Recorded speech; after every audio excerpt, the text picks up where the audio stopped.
Nere malaka nyam ka nas dial content barwani lingwa seme biaka malka no online TV channel bana rach ka tin content lat karodian biarun palpingba ka liang ka tin content walk ngantinen yanga toniken ke ngani shakaf ka gwase dan darajal ga jabali rak ban madan tuoka ke ban jaling no ngumi tuok kan konun yamun walle shenga bakel ka paydi shon kina dangro widian dangro bakel ban report me ban jaling kel ban kula won yam report chalat gwase me chalat won ne te kem ngan di chop jandang ridero ken kenetin kontela damna la katet damni tet ken ka darashal ke jabal iraq te ke juba ke equatoria ken mande te ken wante ko de ken gwazidan ci kore tokten riene riuden di almot ke ken mande tot man jandang ro te widero gwazidan ci kore tokten ken shaga ke de ni SSPDF mi shaga ku te ku melo shaga doj walangu kana kon ngach ken ngai kona dong da te bukan ko laran winmi gwazidan cha captain wa ci gate almost a man ke pai no ka jodan chalat ken cha kelun an wala ana cha galun ke gyada military detention facility mentere wiki juba ken ci kanta ka pai ka duwa kan la da gwano ngum yan ka kamo ka ken de konde kula survive gwadi dana ci koriya tokten ka jabal iraq am yana ka mon ngode question an gwadi dana ci koriya tokten la ku to ka chen ndang red badak na ka paidiok ron kin dangro wi jandangro wi bakal ka gwade nyin kormotin chala kor kaltan kor kaltan jan gwade danan togri ga motin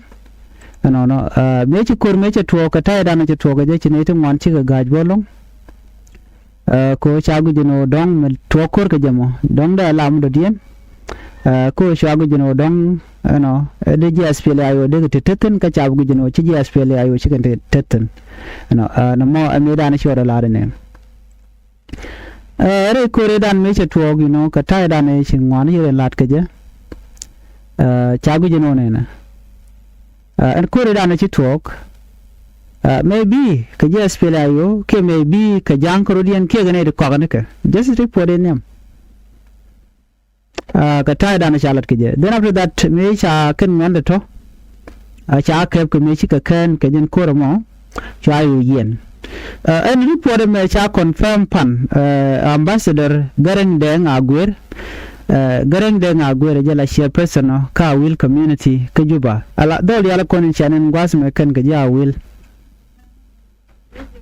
ken ke mana will kan man konte cha kaf ka will community use kan e kon cha kaf gwade dane shinaro itin me kor me to gondan shu amon to ayu tolerate gen en kure dana to gwade fa to ko gold mining area are kure dan chari po chaila don chene de jandang de bakel sheknak ne jandang de bakel to shi glu chane dang wal bakel chamu ko boten gwasmane ka report dana chala de kuma kirmi yadit chikala de wonene ne re kon nakana wa kane te ga match te go kan ko jim manye kala ga jeno de kala GSPL ayo je report na me chala daken adu ko je changaro me ka jok chambas ro garan chala ro ne ken man dangro ngan jandang ro de te ko de cha yen ku me shagalu nyantama na ken man jandang ro de ti ken ke minor lot ko no ken ne kontil la dam la katet ken dial ke jinnosen bargzal yan ka chenge dan ko je to ko je ke jabal iraq na ko kor me chi kor mo je to chane jandang ro cha ga nak thana then you release from there ka kor ken cha ga nan ka militer bara ka juba jan gwa chi ka patin ke chi ka paitin ti ke ka kwa ku jina dom ya chen je ke cha ga le na mo kan ngach ba no ken chi ka ne ti mo ti cha ri ala do ken cha ka kef no ka cha yu yen na me report mi chiben me de kon dia de kon ti ka ngaitin ka kuje moni na ma dele we ga kon kling dan de callinga ka report de me de kon yom ling kon ala jongle jong le ken te ke ti cha chak ni ko gwa de dan la buma ne ken buma sin de ko ne cha chak wan tem cha ke suspend ano ka jong le ngai ko ne re gai ko ne she buma ne cha chak ni ko gwa de dan ken buma do to cha chak pin tengwan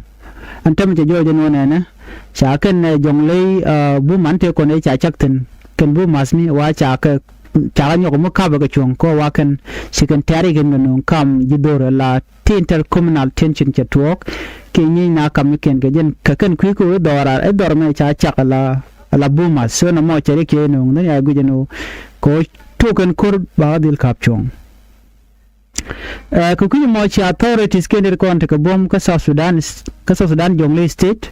si ken la ro ne me ba dil kap chung na chika order chicken tup and by immediate suspension ka kan wi de kon cha chak ba dil kap chung kan inauguration of bumas wa cha suspend in the alternative no kan the country lowest administrative unit chikala do na me chetin chunje no ke je kor che no kam ni dore so ku je mo sha goro bna woni amten order mo cha tup ke chang di ka pa di ron kin dang ro wi jandang red bakal Ramadan la acting governor ntama ka deputy governor wuri chal Wilson Awol ala acting governor by the way Ramadan te penya wuri mishal ko mo I Dr. Guy Cook cha Dr. Guy Cook cha lepel la ne radien goden tama ala acting governor mo wud janka wuri mo chal Wilson Awol Guy Jang jena Ramadan chi order shi to bendo ba ken bumas ne diale ko na chaka Dr. Guy Cook dial baga dil suspend ke ba kapchong so right now mi ro lar no mo so chela ro ne wude men let ka gwa Dr. Guy Cook jene ke power ran chakama ke longa chakama electing governor ka Jonglei state ka gwa Dr. Guy Cook jene antama cha lelen wone na ba ka dil kapchong dial kan buman te ko ne chak mangi en bumas de ko ne chak by the way tin wer ke bumas nin tungwan long ke wi tungwan ano ko ne cha chak ne ka pin loro bang no ka tele mo gwa mi nu ka tin just kwa divine community jen kwa la do jena ko she intercommunal violence je create they have to be suspended so again dana chiro de lad na mone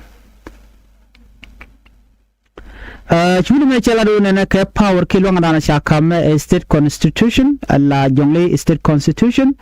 jene I hereby suspend the establishment and inauguration of bumas in Jonglei state until further notice so she can capture on mo civil society group gwas me chiga rach ka media na ko kien chicken mission mo chicken welcome and the chicken dana charlatan wo de bumas ne de ga kapchong kene gwalong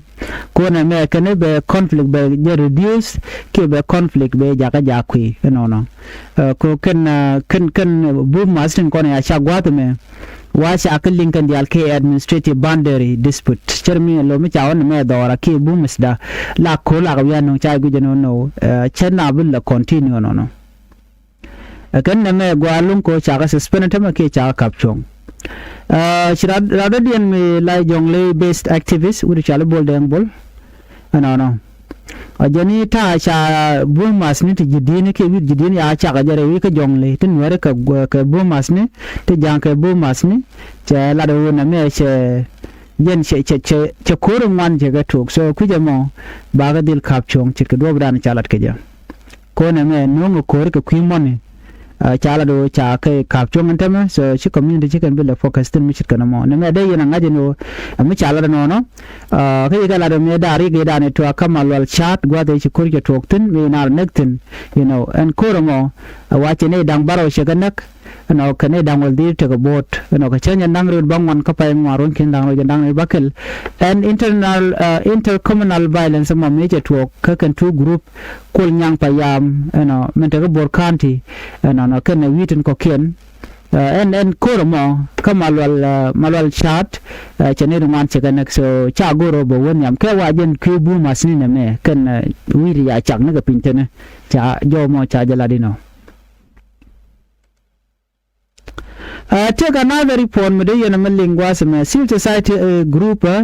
take a message which can top and the medical supplies tin cha kap chong ke cha kap ko Juba airport de kalun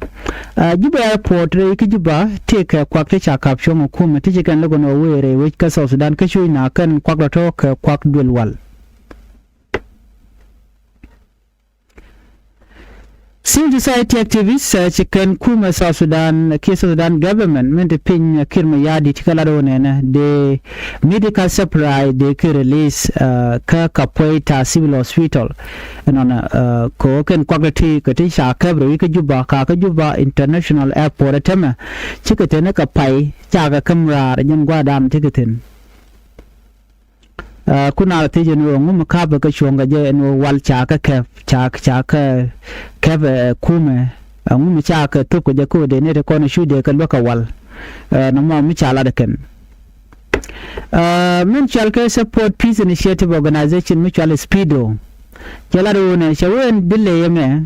ajana yare health service ka kapoita ko kan medical ngai kon mi cha wal ya kap chung cha ka tupla kari ngwa kan ka course no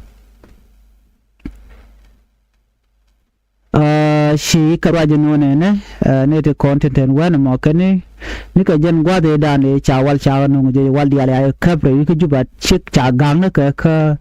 Juba international airport tele wal de berar ke ki mo kan me chi chong ke shagwa de wal de ti de ke release de nanga ka poeta de ko na chu de ko lak so amila ro den tama no mon ka shanga de ka jok wood can save you Lazarus jaram da la speedo executive director cheteje no amu mi gang ka walpin ge jamone na jene ngum non consignment care for bawal bagal gang kwad mo ka chune de content